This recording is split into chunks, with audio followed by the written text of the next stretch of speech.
আচ্ছা, এই হচ্ছে আমার পা, আর এই হচ্ছে কুরআন শরীফ বুকের মধ্যে লালন করছি। এটাকে আমি পোড়াচ্ছি না, পা দিয়ে মারাচ্ছি না, কিংবা পাতাগুলো ছিঁড়ে ফেলছি না, কিন্তু আমি যেটা করছি সেটা হচ্ছে কোরআনের মধ্যেই যেই বিভৎস বর্বর কিছু আয়াত আছে সেগুলো নিয়ে আমি একটু মজার ছলে আপনাদেরকে জ্ঞান দেওয়ার চেষ্টা করি।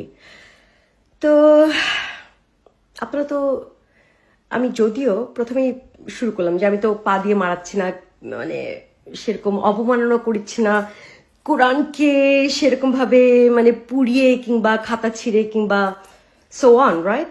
আমি জাস্ট এই কোরআনের মধ্যেগুলি যেই কথাগুলো বলা আছে সেগুলো নিয়েই আপনাদের সামনে আসি, রাইট? সো তারপরেও তো আপনারা আমাকে সারাক্ষণ সেই রকম দুচে দিচ্ছেন, তাই না? সামনাসামনি পেলে তো আপনারা অনেকেই বলছেন যে ঘাড়ে কোপ মারবেন, এবং অনেকেই এরকমও কমেন্টস লিখেছেন যে আমার মনে শান্তি হবে যখন তোরে আমি কোপ মারতে পারবো এবং নিজে মরে যাব, এরকম মানে এত ভালোবাসা। তো আসলে আপনারা কোনটাতে খুশি হবেন? এরকম একটা মানে মানে কি বলবো আমি, একটা বই, যেই বইটার মধ্যে বলা আছে যে এখান থেকেই মানব জাতির একটা শুরু শেষ, এবং এটাই হচ্ছে একমাত্র আপনাদেরকে সবাইকে, আমাদের সবাইকে ফলো করতে হবে, যেটার সাথে আজকের সভ্যতার কোনো মিলই নাই রে ভাই, মিলই নাই। তো আপনারা হুদাই একটা আরবি ভাষা, এবং এই আরবি ভাষার একটা বই যেটাকে আপনারা জানেনও না, পুরোপুরি মানেনও না আসলে, তো সেইটাকে কেন্দ্র করে এত হাহাকার কেন ঘটাচ্ছেন ভাই আমার, কিংবা বোন আমার, কিংবা এর মাঝামাঝি যারাই আছেন না কেন, সবাই একটু ভাববেন তো যে কেন এত হাহাকার।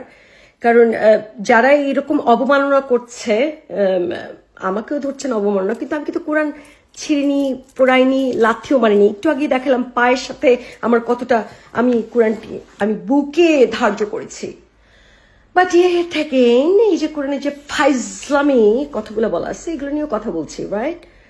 সো এটা কি কোরআনের অবমাননা হলো, নাকি আপনাদের কাছে আমি হয়তো ভুল করছি? আমাকে একটু জানান যে আমার কোন জায়গাটা ভুল ছিল। আমি তো কোরআনের এই আয়াতগুলা কি আপনাদের কাছে সামনে তুলে ধরছি, তাই না? সো আমাকে একটু জানাবেন যে কোথায় ভুল হচ্ছে আর কি আমাদের। আর আপনারা এত লায়ক হয়ে গেলেন না বুঝছেই একটা বইটা সেরকম ভাবে মানে নিজের জান প্রাণ দিয়ে এরকম তুল্লা ধরতেছেন।